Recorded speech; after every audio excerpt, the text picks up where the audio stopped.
The storm rolled in hard across the plains that night, tearing branches from the cottonwoods and sending livestock panicking into the shadows. Martha Jacobs braced herself against the wind as she secured the barn doors, her long gray shawl snapping behind her like a warning flag.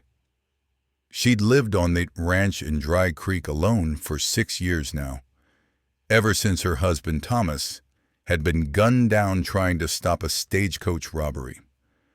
Since then, the townsfolk kept their distance. They whispered about her late into Sunday services, said she'd become bitter, cold, said she cursed the heavens more than she prayed to them. And maybe they weren't wrong.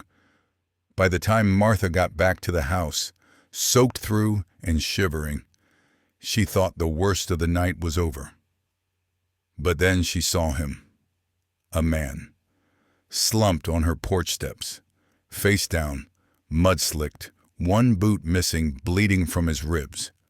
A trail of red had followed him down from the ridge like a path drawn by the storm itself. Her first instinct was to grab the shotgun. Second instinct? Leave him to fate. The last time she'd helped a stranger, it cost her everything. But something about the way his fingers still curled like they were holding on to life. She cursed under her breath and dragged him inside. His breathing was ragged, feverish. He had a scar along his jaw and a trail-worn coat that looked Confederate issue.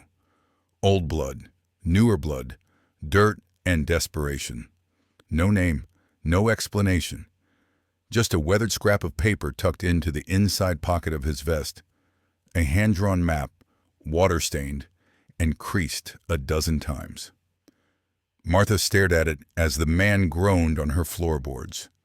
One corner of the map was marked with a single word, scrawled in shaky ink: redemption. That night, the storm kept howling. The man never woke, and by morning, he was dead.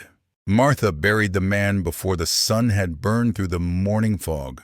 No ceremony, no prayers, just a shallow grave near the cottonwoods, beside the old chicken coop no one used anymore.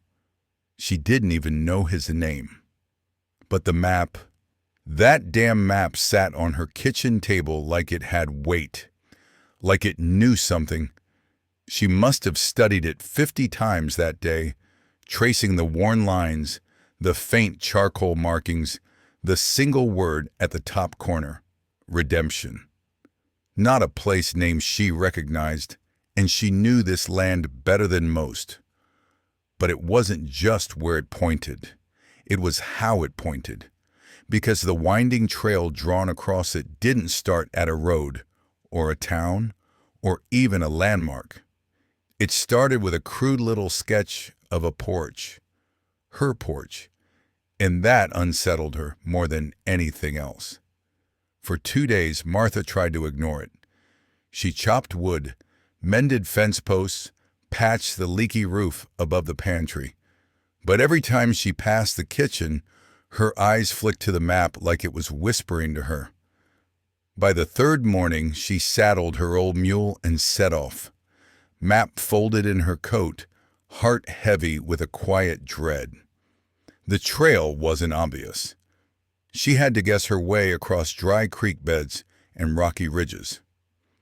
More than once she wondered if she'd gone mad, chasing the last scrawl of a dying man who hadn't said a single word. But something kept pulling her forward. And then, just past noon, she found it. A little wooden cross, barely taller than her knee, nestled in the brush. Next to it, a rusted tin box, half buried in dirt. She knelt, hands trembling, and pried it open. Inside was a letter. Folded, yellowed, the ink faded, but legible. If you're reading this, I'm likely gone. My name is Nathan Cole. I once did something I never made right. I hurt a woman who offered me kindness, and I ran from it for 15 years. This map was my way back, my attempt to be forgiven. Redemption wasn't a town. It was an apology. If this letter finds anyone, please, tell her I was coming. Tell her I was finally coming home. Martha's breath caught in her throat. She read the letter again and again. Somewhere behind the words, behind the dried blood and sweat and desperation, was a man who had spent years carrying guilt like a wound that never closed. And it wasn't just the confession that twisted her stomach. It was the name. Nathan Cole. 15 years ago, Thomas had once mentioned that name in passing. A boy he'd ridden with during the war. Said he was fast with a pistol and slow to trust. Said he drank too much and spoke too little. Said if he ever came around Dry Creek again, he'd better do it with clean boots and cleaner intentions. Could it be the same man? And if it was, what did her porch have to do with this? By the time she returned home, dusk was falling. The air had that smell. Dry grass and cooling earth and something electric, like another storm waiting in the wings. She went straight to the grave, stood over the mound of freshly turned soil and whispered, "Was it her? Were you looking for someone who forgave you, or someone who still couldn't?" The wind stirred the cottonwoods. The only answer she got. Martha turned to go inside, then stopped. Something was nailed to the underside of her porch rail, something small, nearly hidden. A square of leather. She pulled it free. It was another note, this one written in the same hand. For the woman who's been alone too long. If you find this, it's your map now. Her fingers shook. Her throat tightened. For the first time in years, she felt something break loose inside her chest, like a shutter creaking open after too many seasons closed. The map hadn't just led him back. It was leading her forward. That night, Martha lit the oil lamp and laid both notes side by side. Nathan's letter and the smaller one left just for her. She traced the ink with her fingertip, slow and deliberate. Her home had been quiet for so long, the silence had become a second skin. But tonight, it felt different. Like the silence wasn't empty, but waiting. She sat by the fire, stared at the flames, and remembered what it had once felt like to be seen. Years ago, before the land turned cruel and the world forgot her, Martha had loved fiercely. Her daughter's laughter used to echo off these walls. Her husband's boots used to scuff across these floors. But one by one they had gone. The fever took Clara. The accident took Tom. What the world didn't take, time had eroded, and yet this stranger, Nathan Cole, had arrived at her porch in death and somehow left her more alive than she'd felt in years. The next morning, she packed supplies, enough for 3 days. She rolled the map, tucked it into her saddlebag with the notes, and left a message on the door in case anyone passed through. Gone a while, back soon. The trail wasn't easy. The markings were faint, charcoal smeared under a thumbprint here, a rock formation vaguely circled there. She crossed terrain that hadn't seen footprints in seasons. But the further she rode, the more she understood. Nathan hadn't been mapping land. He'd been mapping a journey of return, not just to a place, but to a part of himself he thought he'd lost. And maybe, just maybe, so was she. On the third day, near a ridge of burnt pines, she found it. A cabin long abandoned, roof partially collapsed but still upright. The door creaked open under her hand. Inside, dust motes hung in the air like tiny spirits. A rusted stove, a cot, a ledger on a table open to the last page. Redemption isn't a place.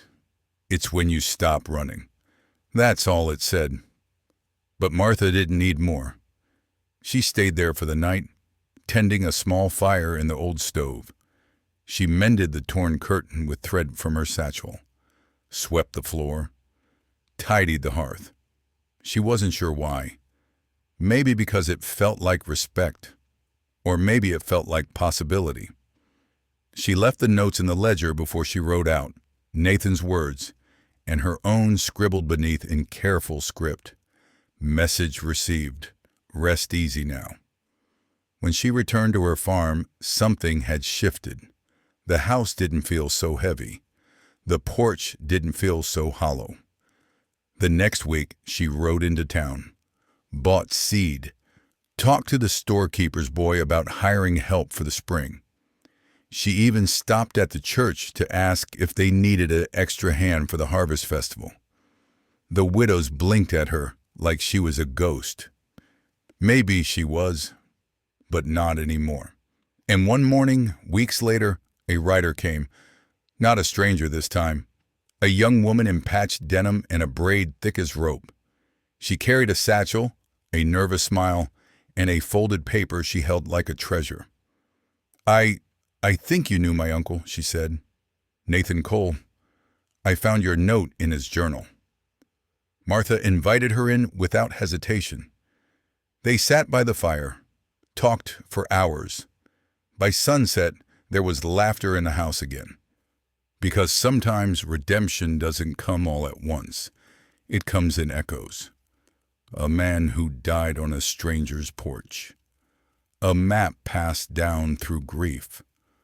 A woman who thought her story was over until someone showed her it wasn't.